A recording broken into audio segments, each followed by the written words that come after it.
to another edition of Tradcatknight special guest exclusive podcast right here on the tradcatknight.org website. I hope you all are having a very wonderful and blessed Ash Wednesday as we keep the podcasting moving along with someone who frequents the podcast every month. He's also a Tradcatknight member.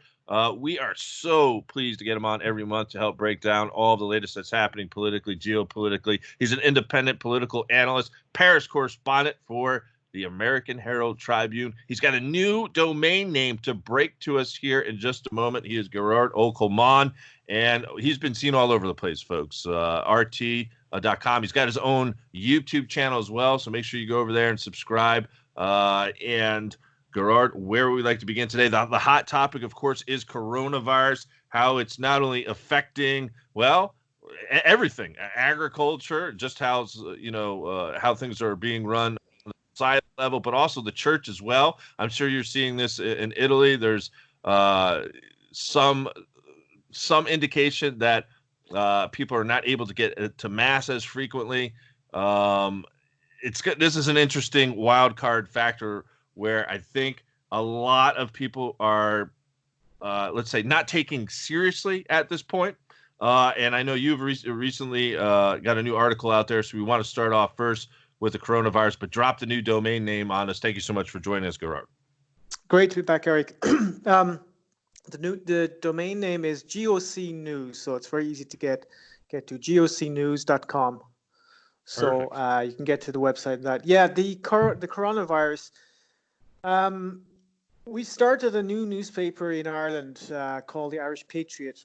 And I'm writing for that every month. Now I'm writing an article in Irish as well, in the Irish language, about geopolitics, and an article in English. And my article this month for the Irish Patriot was on coronavirus, and it's entitled "Is Coronavirus a Bioweapon?" Because I think that's the ultimate question.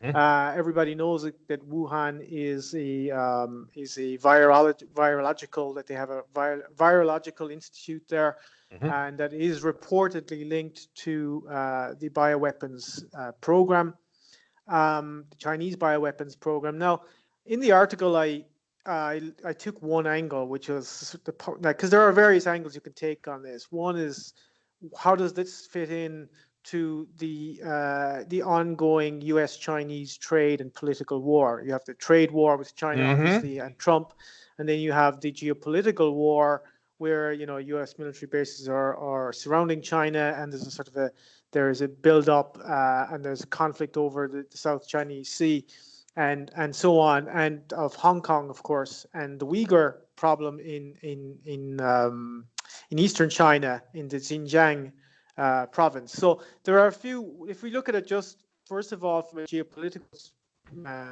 perspective, we can see that the U.S. is openly at war with China.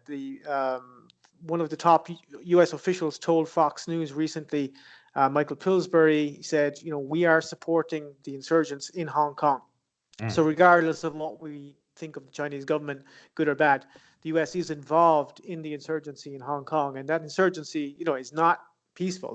These are trained militants. These are, very, very well organized, and the U.S. has openly admitted that it's backing them. So I think from that perspective, you can say that the U.S. is now officially politically at war with China. It's pursuing a proxy war in Hong Kong. It hasn't really succeeded, but it has succeeded in causing an awful lot of trouble and damage to the Chinese economy and the prestige of the Communist Party and so on. And then you have the other theater of conflict, which is the Xinjiang province in eastern China. It's sometimes known as Eastern Turkestan, particularly by the Muslim world. And in Xinjiang province in China, Western China, sorry, I think I said Eastern earlier, Western China, that province is problematic because you have the Uighur Muslims there, and you have a growing Uighur Muslim independence movement. And I've been following that for years. I mean, there was a major conflict there in 2010, a major uprising. And a lot of, again, regardless of what you think of the Chinese government, and I'm no fan of these types of governments for obvious reasons. Nonetheless, there is a war being waged by the West against China using these Uyghurs, and in the head of the World Uyghur Congress is in Washington and in Germany. So you have the EU and the United States basically backing the Uyghur independence movement. And the main reason is that obviously if you want to weaken China as a geopolitical rival, then chopping it up into several small pieces. That has always been Western policy in China going back to the 19th century.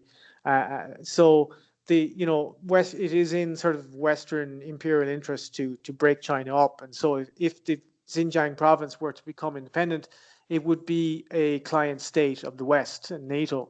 So, how does the bioweapon or the virus or the coronavirus crisis fit into this? I think that it could be a U.S. bioweapon against China. It could be part of this war of destabilizing China. It could be part of an attempt to bring down the Chinese Communist Party to induce chaos in the country. If we look at some of the effects first, Italy has been struck in Europe, and there's a major, it's on our doorstep here in France now.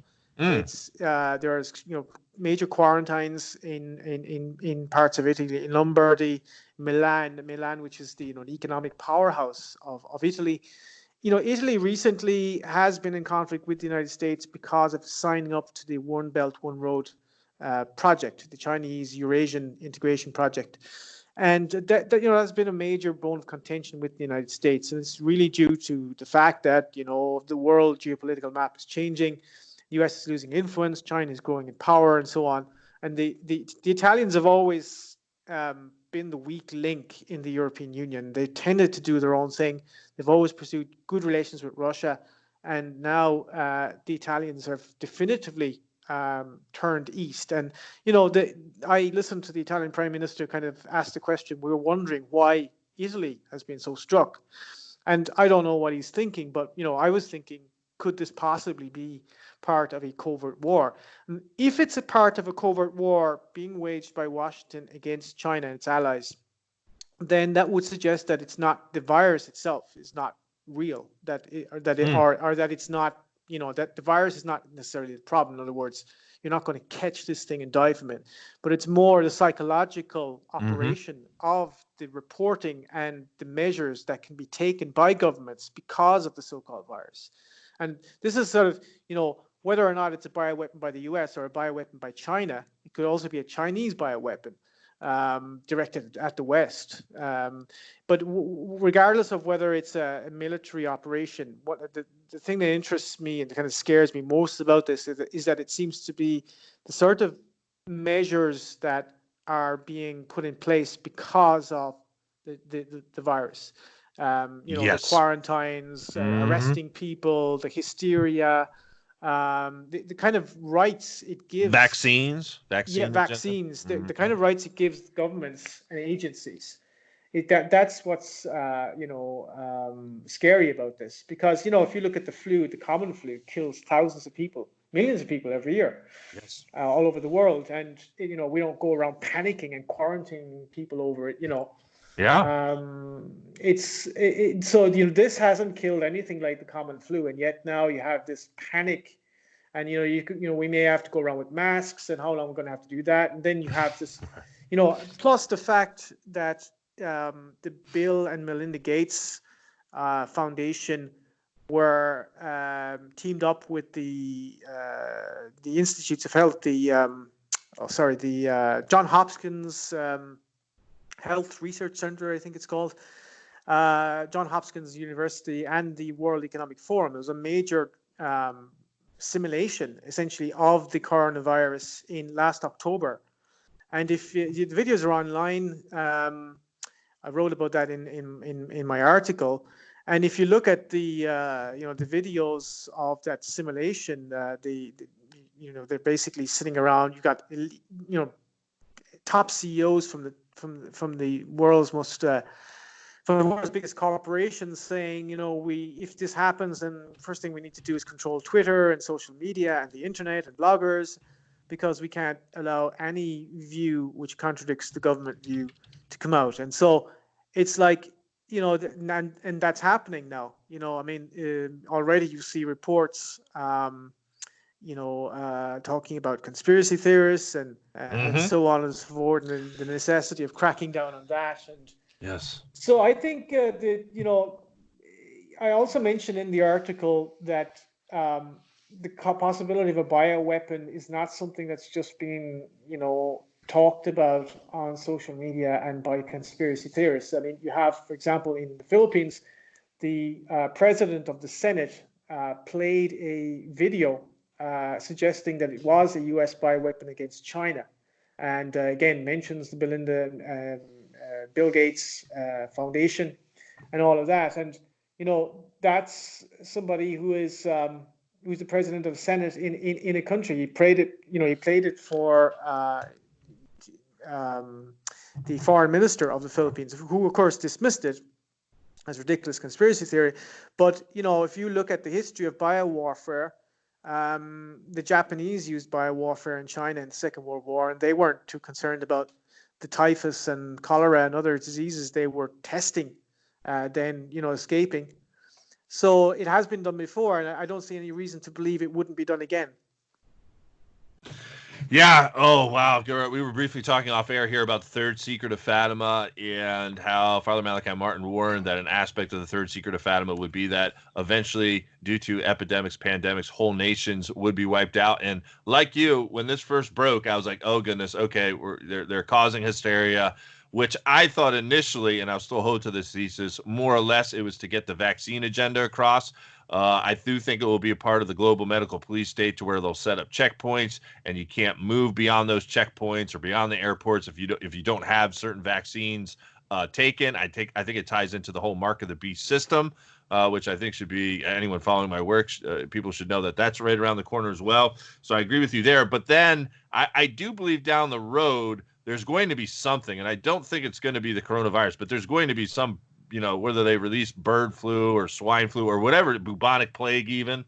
I'm sure you're well aware of Dr. Francis Boyle and his work out publicly. Yes. I interviewed him in 2015. It's actually a free talk that I have on YouTube, and I talked to him. He wasn't Catholic, and I mentioned his third secret of Fatima, and he said it's quite possible that could happen in a not so distant future. And he went on to say that there are places in the United States, and I believe you mentioned Colorado and like Arizona or New Mexico being two places where they are currently cooking up bubonic plague like in a lab. So it's not just China, it's actually here in this country too as well. And it's just a matter of time, I think, before like massive amounts of people are wiped out very quickly.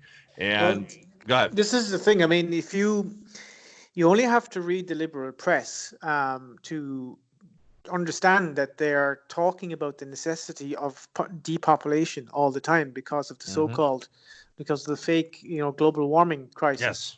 Mm-hmm. And I see articles in the Guardian newspaper in Britain all the time talking about the necessity of halving the world's population or reducing it even more by 90% and so on.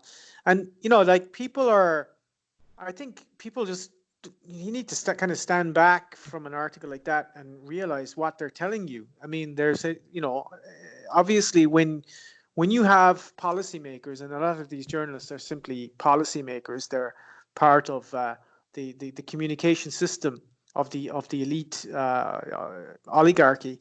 When they're telling you these things, it's because that obviously they're contriving policies that would induce massive population decline. And, one is, I mean, we've discussed all these issues before, the promotion of sexual perversion, which is unproductive sex. Any kind of unproductive sex is now the new fashion that they're promoting on society. You have, of course, all other kinds of depopulation, like abortion being pushed. And so it seems to me that this, a virus or a global pandemic would be in their interest. Mm-hmm. Yeah, very, very interesting. In terms of the psychopaths that are in play, I mean, how do we counteract the fake media, as you have mentioned? I mean, what can we do for the everyday, Catholic or person out there to counteract the measures that they're trying to take? I mean, I've said this now for a year, and I've mentioned this to you off air. Eventually, we're going to have to protect ourselves, and I'm sure you've been watching some of the news here in the United States with the gun grab here in Virginia. They recently passed a bill banning basically AR-15s. We know they've got advanced weaponry to where it's going to make our weapons look silly or whatnot, but we still should have the ability to defend ourselves from the emerging socialist communist state. But what else can we do, Gerard, outside of do interviews like this, get people where it doesn't seem like they care, these psychopaths. Like they're just going to roll out their programs with a smile, it seems like. Yeah, I mean, I mentioned in the article that, I was looking at the etymology of the word coronavirus, and it's from the Latin corona, which is crown, and virus, obviously, in Latin just means poison. And so it's a poison crown. And it's I was just wondering what sort of that means symbolically. And, when you think about it from a Catholic perspective, we know that Satan is the prince of this world, but he's going for the crown, and Satan is the poison of the world. He poisons human relations. He poisons the mind of man. And this is a sort of an all-out attempt to finish the process of taking over the world. But Christ is king, and that's Satan does not have the crown, and that's what he seeks. And I think that that name is sort of symbolic. I'm not even suggesting that the people who cooked up this poison were even thinking that, but for me that's sort of it's sort of symbolic meaning that I agree. that you're looking at the prince of this world who wants to be king.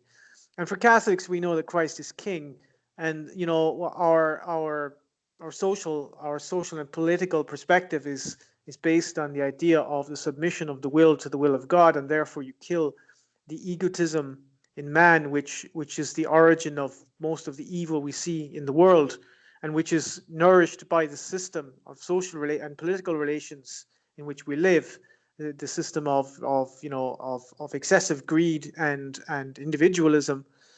That is that is diminished through fasting and through prayer. And I think that as we enter Lent, Catholics don't need to be worried about any of this, because the only thing we need to fear is not death, but what happens afterwards. And so, that's the way I look at it. I'm not worried about it. I'm worried for my family, but I think that's when you're sort of armed with that knowledge, you're not going to be fazed by it. And that's why I think that as we go into global crisis, the only people who will actually have the capacity to deal with the crisis will be Roman Catholics, because they will understand the meaning of what's happening. Yeah. People who want to live forever, i.e. materialists, won't, because they'll panic. They'll simply won't be able to handle the intensity of evil they'll experience. And so I think that, in a way, that's part of our role as well, is to try and, sort of, we can be force for calm and for, constructive action. Also, as you say, they are extremely powerful, but they won't win in the end. We do have a kind of we do have a preview of the end. And yes, so we do. And so we know that no matter how much the human being goes through, and certainly Christians in the end times, I mean, it's said that it will be a lot worse than it was during the Roman Empire, and that was pretty gruesome. Yes. So to think of worse than that is yeah, it's kind of no, I'm right there with you. That's why we use the eagle symbology here. We want to keep our wings spread and faith and hope. We do have to present the information as is, but we want to come at it from a Catholic perspective, which obviously Gearóid and I believe is the proper path.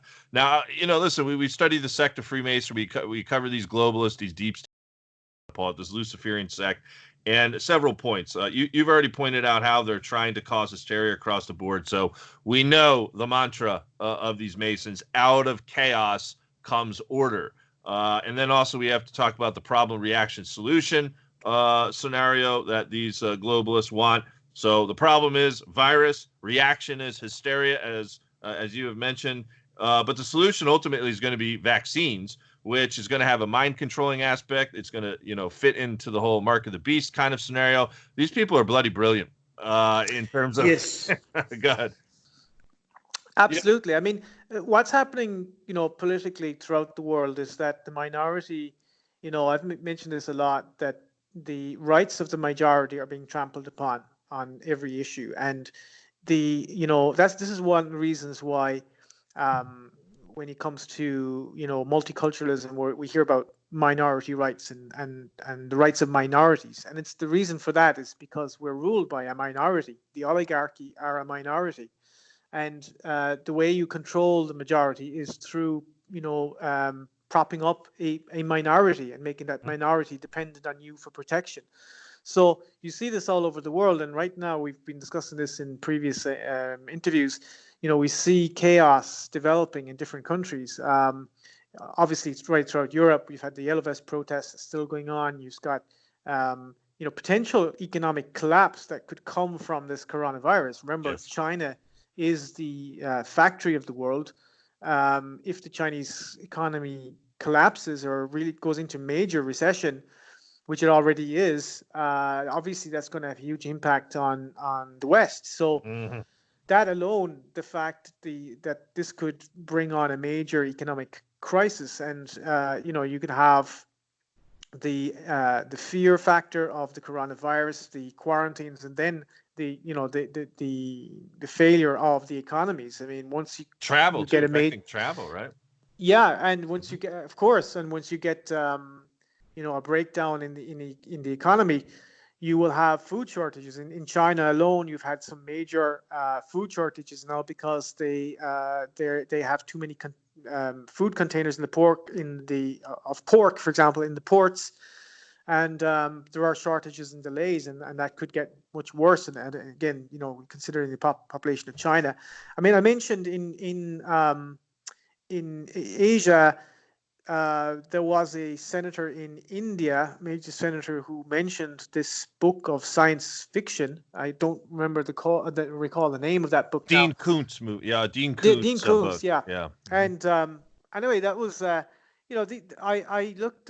I was looking at Indian media to see how they were talking about it. Obviously, they're very concerned on a big country next to China.